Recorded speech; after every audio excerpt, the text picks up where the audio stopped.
What's going on, everybody? Crazy Dog back with my one and only Cleveland Browns Draft Day 7-round mock draft, as we are currently 8 hours, 32 minutes, and 50 seconds away from the 2025 NFL Draft. And of course, the Browns currently hold the second overall pick. And I think it's safe to say we know who the Browns will be taking with the second overall pick. But man, if the Titans pull the swerve of the century and go anyone but Cam Ward at 1, you gotta think the Browns would essentially run that card up to the stage quick as hell, like Usain Bolt, and they would take Cam Ward. But let's be real, that's not gonna happen. Cam Ward is a Tennessee Titan. Just the way it is. As you can see, the Browns this year have 10 draft picks. Now let's be serious for a second. Do we actually believe the Browns will be using all 10 picks? No. The Browns will not be bringing in 10 rookies. Let's be real. If I know Andrew Berry, he's going to trade some of those picks. And he's probably going to either trade up to get his quarterback or maybe use some of those picks to trade for a veteran. Makes sense, right? I mean, we're a team that's trying to contend. We're not trying to bring in a small army of rookies. No, it's not the way it works around here. No, I think a logical number is probably 6. Around there. But 10? No. I don't see us bringing in 10 rookies. No. And I shouldn't be expecting to make 10 draft reaction videos, including 4 6th-round picks. Bro, if we keep all these picks, I'm going to be making 4 draft reaction videos, I swear, in the span of like an hour. Look at that. 179, 192, 200, and 216. That's freaking crazy, man. No way we're keeping all these picks. But anyways, enough wasting time. Let's get on with this mock draft. And of course, the Browns currently hold the second overall pick. Now, there has been talks about the Browns potentially trading the pick. But again, let's be serious. They're not trading down because they love Travis Hunter. They've been gushing over him the last few weeks. So with the second overall pick in the 2025 NFL Draft, I have the Cleveland Browns selecting Travis Hunter, wide receiver / cornerback, Colorado. And now notice, I put wide receiver first because that'll be his primary position. And you know Jim Schwartz is going to have a few packages for Travis on defense. It's only fair, right? He's not going to play full-time defense. I doubt it. Maybe to start off, but as his career gets going, I don't think he'll play full-time defense. But Jim Schwartz will definitely have packages for him on defense. Probably like nickel or dime packages for sure. But you never know. Maybe Travis somehow manages to persuade Jim to play him more. See how he does, though. But yeah, no brainer here. This is the consensus pick with all the mock drafts I've looked at. I mean, you do have 1 or 2 every once in a while that have us taking Abdul Carter, but I think it'll be Travis Hunter at second overall. Now, with the 33rd pick, now let's be honest, I don't think they keep this pick. I think they trade up to get a quarterback. But for the purpose of this mock draft, I don't do trades because it's really hard to say what we would give up. But with the 33rd overall pick the first pick in the second round, I have the Cleveland Browns selecting their quarterback, Jalen Milroe, quarterback, Alabama.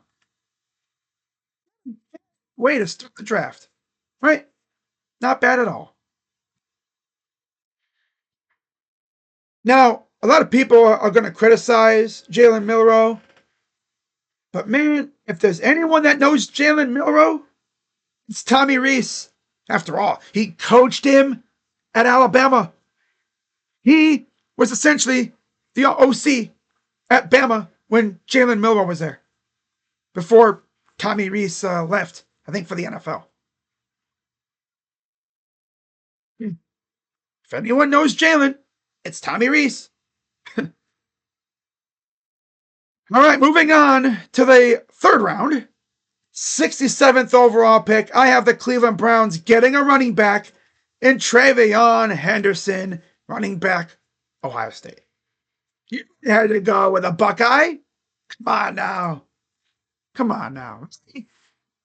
TreVeyon Henderson is a downright beast of a running back. I've watched this dude since his freshman year, and when he was healthy, he was legit one of the top running backs in the country. No doubt about it. Look what he did in the playoffs this past year. He has that, that home run speed. You get him in space, oh, it's a wrap. You're not catching him. Hell no. Now, is this going to be the only running back we take? I don't know. Now, if you've noticed, the Browns haven't really addressed the running back room in free agency. Of course, you have Browns fans clamoring for them to bring back Nick Chubb, which, as of the filming of this video, they haven't done that yet. We'll see if they do that soon. But having a running back room of TreVeyon Henderson, Nick Chubb, and probably Jerome Ford, and maybe someone else, that would be a solid running back room. Not going to lie. Now, moving on to our second third-round pick, 94th overall. I have the Browns staying on the offensive side, and I have them going Harold Fanine Jr., tight end, Bowling Green. I know people talk about Tyler Warren being the best tight end in the country. No. It's Harold Fanine. People just didn't know about him because he played for Bowling freaking Green. I mean, this dude led the country in terms of tight ends, in terms of like receiving yards and stuff. Yeah. Even the bird agrees.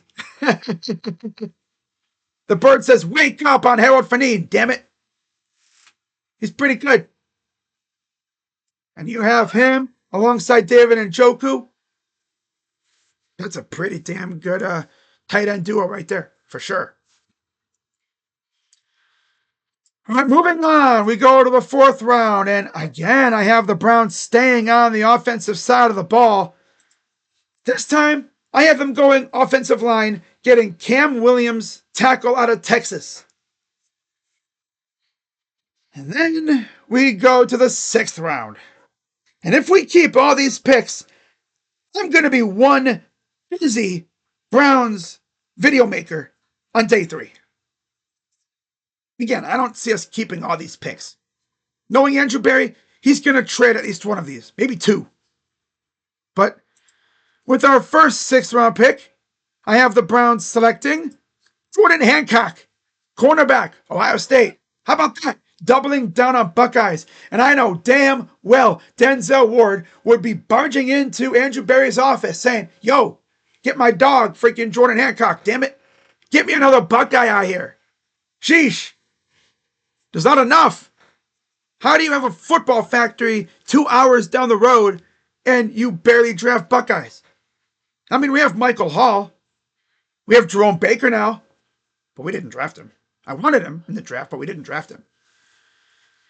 The corner, bring in Jordan Hancock. He was a solid slot corner at Ohio State. Probably one of the best in the country, if you ask me. Right?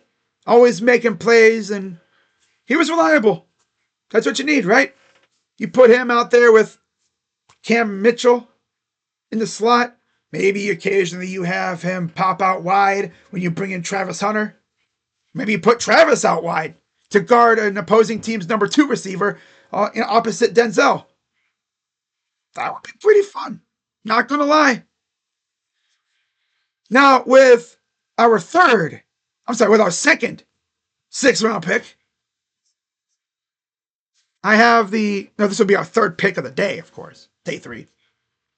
I have the Browns going defense, getting Kobe King, linebacker out of Penn State. They get a linebacker, especially when you don't know what's going on with JOK. Now, I did see JOK reported to the facility for voluntary workouts and stuff, so that is a sight you love to see as a Browns fan. The fact that JOK is actually at the facility, walking around like there's no brace around his neck or anything. If you didn't know it, you wouldn't have noticed he had a neck injury, unless he told you. It's good to see, though. And then with our third 6th round pick, we have the Browns going back to the offensive side of the ball and getting Kyle Monangai, running back out of Rutgers. So why not double down on running backs? Again, because they haven't really addressed the position in free agency. You go out, you draft Trey, and then you get Kyle Monangai, who was essentially Rutgers' offense for most of his time there. Yeah, that would be a very solid 1-2 punch there at running back to go with Nick, if they bring him back, or whoever, and then draw him forward. Yeah, that'd be fun. And then with the final 6th round pick, oddly enough, the 216th pick, I have the Browns going back to Colorado and selecting Jimmy Horn Jr., wide receiver out of Colorado. You go out and you get one of Travis Hunter's running mates, and you get Jalen Milroe, another one hell of a weapon. This dude play at Colorado, man. Talk about big play guy. Damn. You get this dude in space. You're not stopping him. Another big play threat. You have to see it. And then with our final pick of the draft, I have the Browns going cornerback Elijah Huzzie, cornerback North Carolina. Oh, I'm being honest, I expect to maybe only get one of these right. That's the number 2 pick. Maybe the 33rd. Maybe not the pick itself, but the player. Yeah, overall, very offensive heavy, which is how I think the Browns are going to do it. I think they're going to try to essentially rearm this offense and make this offense extremely scary again. So let me know what you guys think in the comments. I'll be live a little bit later today, probably like 3 or 4 o'clock for my full first round mock draft. And then showtime. So with that being said, I'm Crazy Dog. Let's go, Browns. And I'll see you guys tonight. Well, a little bit later today, I should say. But I'll see you guys later. Go, Browns. I'm out. Bye-bye. Yeah.